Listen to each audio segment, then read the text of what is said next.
And kids these days, they may be struggling to understand and process what happened in Washington yesterday.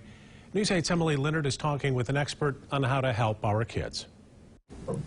I'm joined by Brittany Barber Garcia, a pediatric psychologist with Spectrum Health. So, Brittany, thank you for joining us.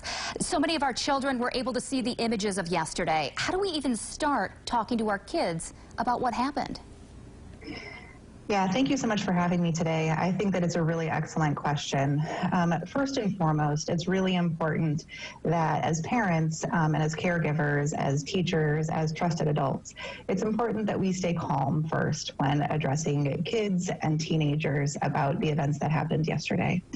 I know that there are a lot of emotions in many of us, but we have to remember that we are the grown-ups in the room, so to speak. And before starting any conversation with kids and teens, I think it's really important to kind of be aware of our own emotions and what we're showing, and to try to approach conversations in a calm manner as much as possible. In addition, it's really important to remember that kids do pick up on our emotions, and it's okay for them to know how we're feeling. And so if they ask us how they're feeling, it's okay to be honest and truthful, while also knowing that we want to make sure that we present information in a way that is developmentally appropriate and truthful to the best of our knowledge. Yes, I can imagine it's going to be a very different conversation for 5-year-olds than it is with your 13-year-old. How do we start that conversation? Does it start with the questions that they bring to you? Absolutely, yes. I would say that it is really important in conversations with kids to first start by asking, what do you know? What have you heard? What have you seen? And what are your thoughts about all of that? I would certainly start by asking them, what questions do you have? And then respond to those in a way that feels developmentally appropriate. As I said before, just like you said, we're going to address that question and use different language with our 5-, 6-, and 7-year-olds than we are with our teenagers. But we want to give information that's clear and factual. It's also important that we know that, it's okay to say that you don't know something. I think oftentimes as parents and caregivers, we feel like we always have to have the answers.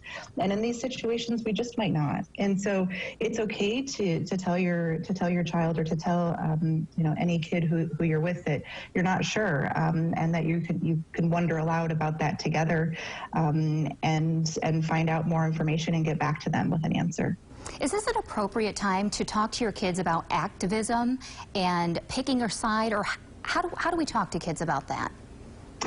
Yeah, I think that's a really important question. Realistically, kids may feel fear, they may feel anxiety, they may feel overwhelmed, and it's really important that we help kids understand how to cope with those emotions if they are experiencing them. And for some kids, one of the most healthy ways to cope with that may be figuring out how to channel those emotions into something helpful, into a helpful action or helpful behavior.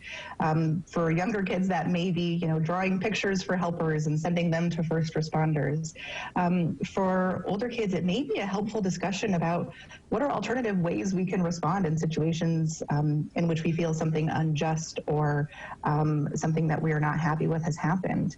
I think that those can be really productive discussions that can come out of situations like this. Really good advice for parents tonight. Thank you. Brittany Barber Garcia, thanks for joining us. My pleasure. Take care.